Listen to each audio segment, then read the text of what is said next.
Welcome to our video on protein metabolism. In this video, we'll explore the complex processes involved in the synthesis, structure, functional roles of proteins and regulation of protein metabolism within living organisms. Let's begin by taking a look at the topics we'll cover in this video.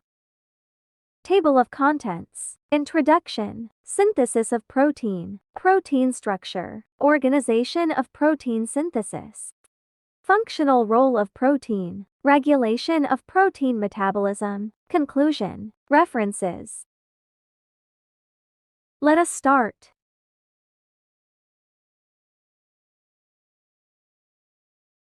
Protein metabolism refers to the complex series of biochemical processes involved in the synthesis, breakdown, and regulation of proteins within living organisms. Proteins, often referred to as the building blocks of life, play vital roles in every aspect of cellular function, ranging from enzymatic catalysis to structural support, signaling, and immune defense. Protein synthesis begins with the transcription of DNA into mRNA, followed by translation into polypeptide chains. Post-translational modifications refine protein structure while degradation removes damaged proteins, ensuring cellular health. This tightly regulated process is vital for growth and development. Now, let's move on to explore the synthesis of proteins. Protein synthesis is the process by which cells generate proteins, essential molecules that perform a wide range of functions within living organisms. This process involves two main stages, transcription and translation, which both involve initiation, elongation, and termination. Transcription initiation begins with the binding of RNA polymerase to the promoter region of a gene on the DNA template strand. In eukaryotes, this process involves the assembly of a pre-initiation complex, consisting of RNA polymerase II and various transcription factors at the promoter region. Once the pre-initiation complex is assembled, RNA polymerase unwinds the DNA double helix, allowing the initiation of RNA synthesis.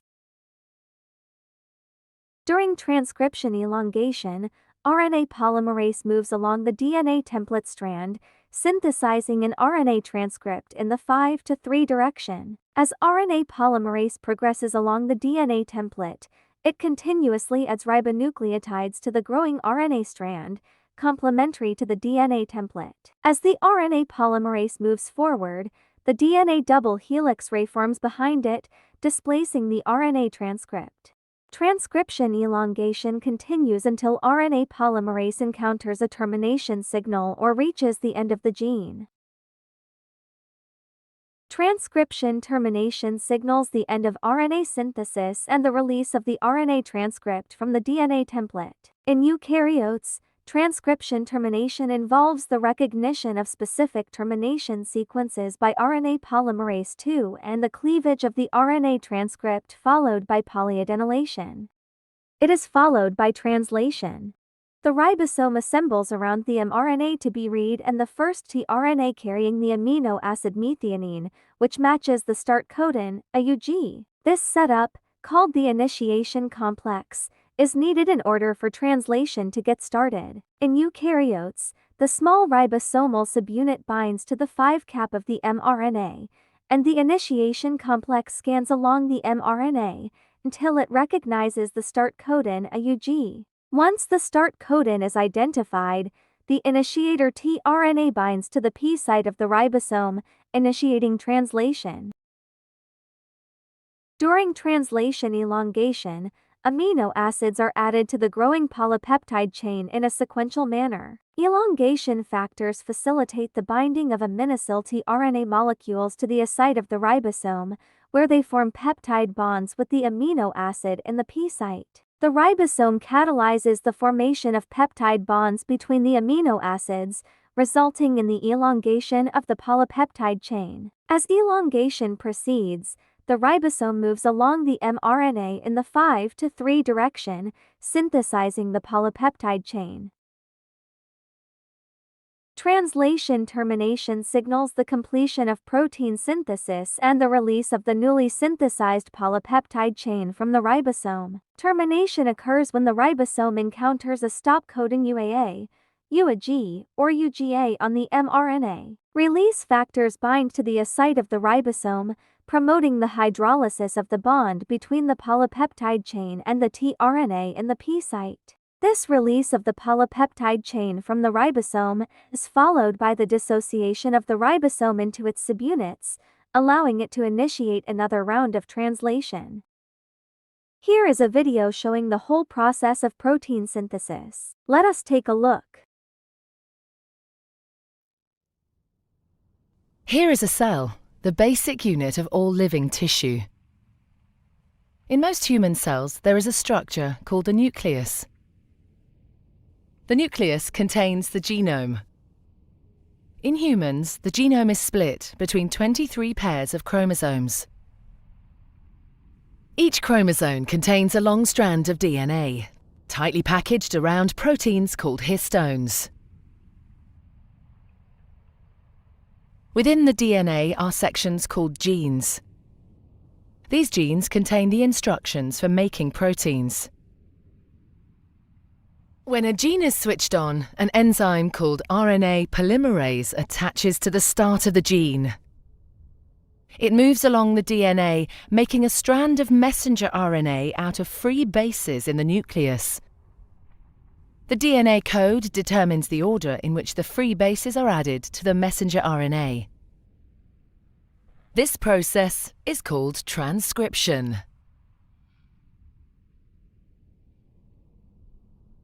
Before the messenger RNA can be used as a template for the production of proteins, it needs to be processed.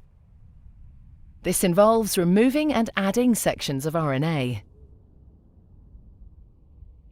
The messenger RNA then moves out of the nucleus into the cytoplasm.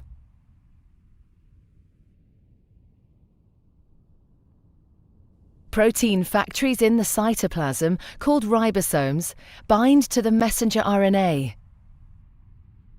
The ribosome reads the code in the messenger RNA to produce a chain made up of amino acids. There are 20 different types of amino acid. Transfer RNA molecules carry the amino acids to the ribosome. The messenger RNA is read 3 bases at a time. As each triplet is read, a transfer RNA delivers the corresponding amino acid. This is added to a growing chain of amino acids.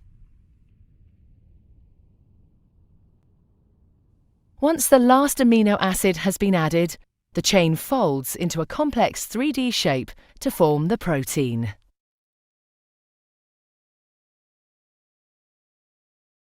Do you guys know that actually proteins can be distributed to primary, secondary, tertiary, and quaternary?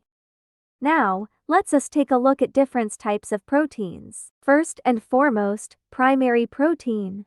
The primary protein are defined as the sequence of amino acids linked together to form a polypeptide chain, which each amino acid is linked to the next amino acid through peptide bonds created during the protein biosynthesis process. The function of primary protein is to carry out a wide variety of organism functions.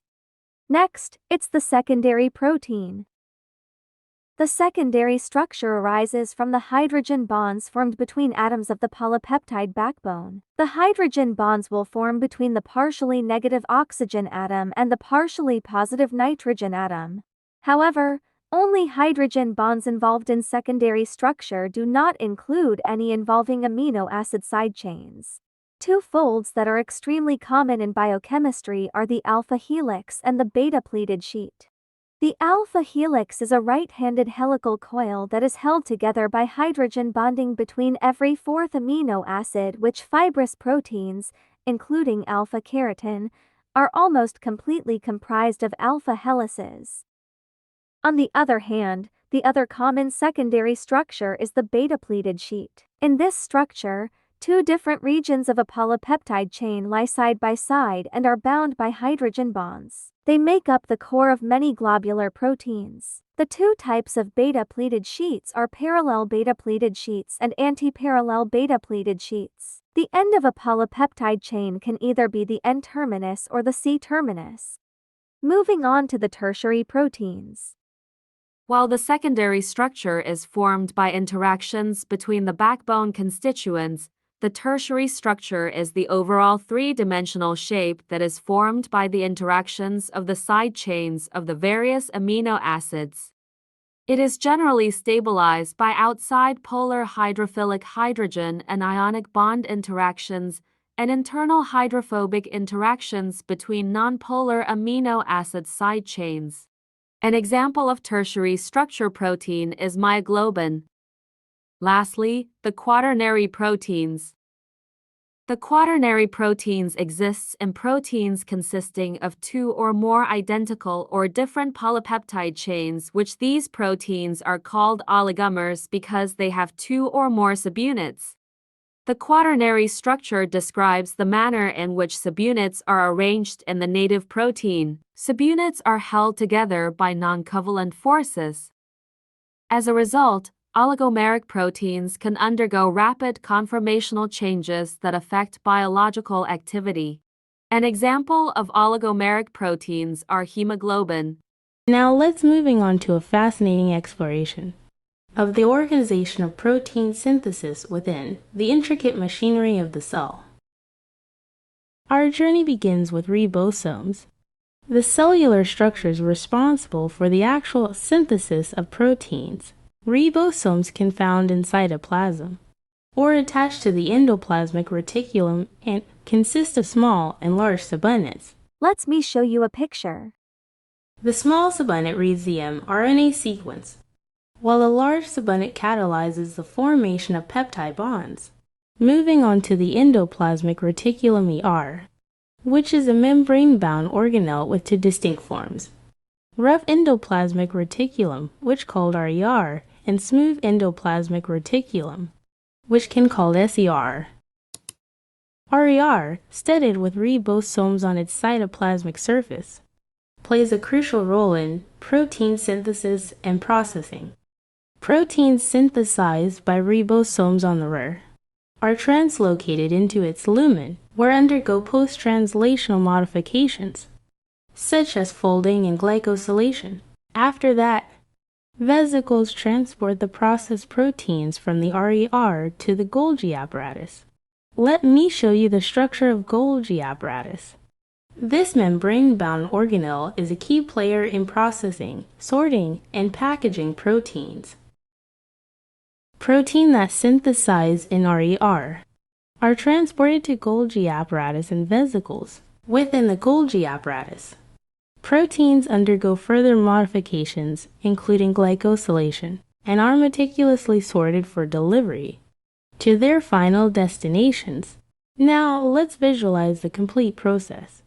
It all starts in the nucleus, where genetic information is stored. Then, mRNA is transcribed from the DNA and transported to the cytoplasm, and also ribosomes in the cytoplasm or attached to the RER will start synthesized proteins. These proteins are then translocated into the RER for processing, and the vesicles will transport them to the Golgi apparatus, where final modifications take place. Finally, vesicles from the Golgi carry the fully processed proteins to their designated cellular destinations.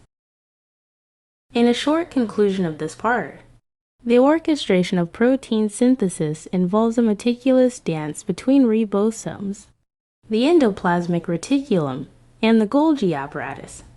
This highly organized process ensures that proteins are synthesized, processed, and delivered to their precise cellular locations, contributing to the intricate functionality of the cell. Now, let us dive into the intricate world of proteins and explore their diverse functional roles within living organisms. These are their different functional roles. Each type of protein serves a unique function, contributing to the smooth operation of the entire system.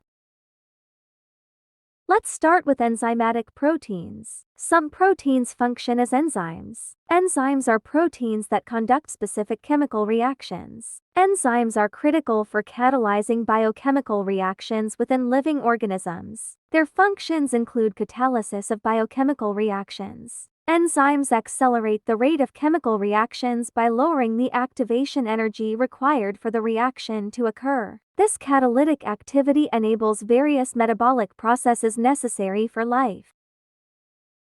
Enzymes are the unsung heroes orchestrating the intricate biochemical symphony within our bodies. Take lactase, for instance, quietly catalyzing the hydrolysis of lactose into glucose and galactose. It is crucial for the digestion of lactose in milk and dairy products. Meanwhile, amylase breaks down starch molecules into smaller sugar units like maltose and glucose. It is found in saliva and pancreatic secretions, aiding in the digestion of carbohydrates. And in the depths of our cells, DNA polymerase, essential for DNA replication, DNA polymerase synthesizes new DNA strands by adding nucleotides to the growing DNA chain during cell division and DNA repair processes.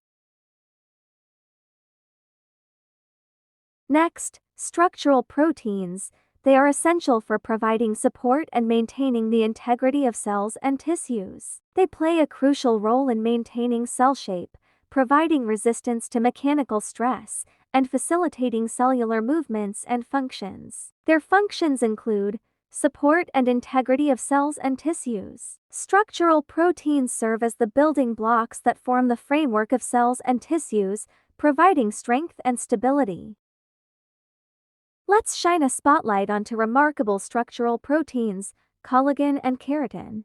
First, let's talk about collagen. Picture it as the scaffolding of our bodies, found abundantly in connective tissues like skin, tendons, and bones. Collagen bestows upon our tissues not only tensile strength but also elasticity, allowing them to stretch and recoil without losing shape. And when it comes to wound healing and tissue regeneration, collagen takes center stage. Now, let's turn our attention to keratin, nature's armor. This protein is the tough, fibrous stuff that makes up our hair, nails, and the outer layer of our skin, the epidermis. It's our first line of defense against the elements, providing structural support and protection to these vital tissues. Without keratin, our bodies would be vulnerable. Transport proteins play a key role in nutrient absorption, waste elimination, and the transmission of signals within the body. Transport proteins play a crucial role in facilitating the movement of molecules across membranes. Their functions include facilitation of molecular transport across membranes. Transport proteins mediate the passage of ions, molecules, and other substances across biological membranes. They are essential for maintaining cellular homeostasis and enabling communication between cells.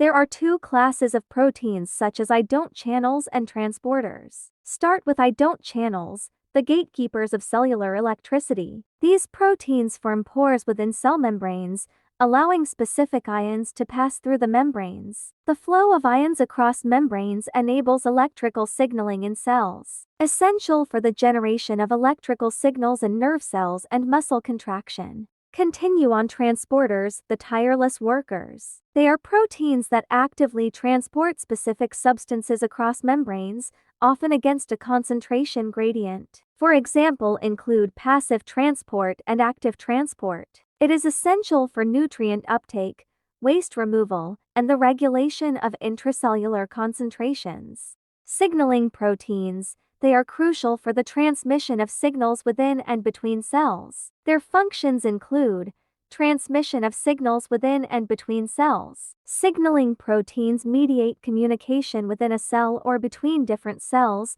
allowing for coordinated responses to internal and external stimuli. These proteins are involved in various signaling pathways, including those regulating growth and development.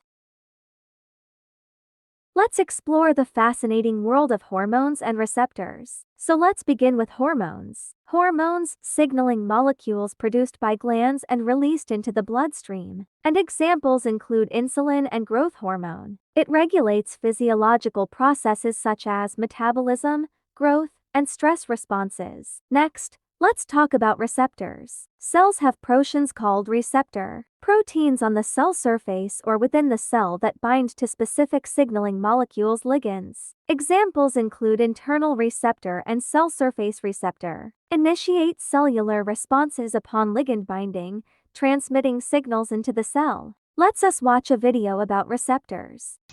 In this example of receptor-mediated endocytosis, a cell takes in a particle of low-density lipoprotein, or LDL, from the outside. To do this, the cell uses receptors that specifically recognize and bind to the LDL particle. The receptors are clustered together. An LDL particle contains 1,000 or more cholesterol molecules at its core. A monolayer of phospholipids surrounds the cholesterol and is embedded with proteins called ApoB. These ApoB proteins are specifically recognized by receptors in the cell's membrane. The receptors in the coated pit bind to the ApoB proteins on the LDL particle. The pit is reinforced by a lattice-like network of proteins called clathrin. Additional clathrin molecules then add to the lattice, which eventually pinches off a part of the membrane. This internalized vesicle is referred to as a coat. Finally, immune proteins play a crucial role in defending the body against pathogens and infections. Their functions include defense against pathogens and infections. Immune proteins are key components of the immune system, which is responsible for recognizing and neutralizing harmful invaders such as bacteria, viruses, and parasites. They contribute to both the innate and adaptive immune responses. Talk about the examples of immune proteins and their importance. First, antibodies. Immunoglobulins. Antibodies are proteins produced by B cells in response to specific pathogens such as bacteria, viruses, or other foreign substances. Bind to antigens on the surface of pathogens, marking them for destruction by immune cells. It is essential for humoral immunity in the adaptive immune system. Next is cytokines. Cytokines are a group of small proteins that play a crucial role in cell signaling. Signaling proteins involved in regulating immune responses and inflammation, coordinate the activities of immune cells and promote the elimination of pathogens. The following slides explains the regulation of protein metabolism.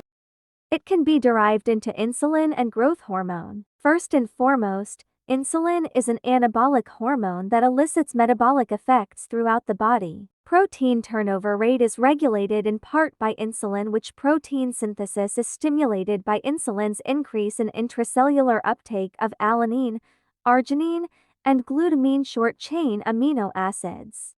On the other hand, growth hormone GH is a peptide hormone that stimulates growth, cell reproduction, and cell regeneration in humans, and they play a dominant role in the day-to-day regulation of protein metabolism. This is because GH enhances protein anabolism at the whole body level, mainly by stimulating protein synthesis. In conclusion, the critical role of protein metabolism in cellular function, underscoring the importance of understanding protein synthesis, structure, organization, functional roles, and regulation mechanisms for comprehending cellular biochemistry. It highlights the significance of maintaining cellular homeostasis through protein metabolism processes. Next, understanding protein metabolism is crucial not only for deepening our understanding of cellular biology, but also for its immense significance in disease research and therapeutic development. Moreover, it emphasizes the vital role of maintaining cellular homeostasis, ensuring optimal cell function in ever-changing environments. A comprehensive grasp of protein metabolism is for advancing biomedical science and devising effective strategies to tackle a wide range of health challenges. Thanks for watching.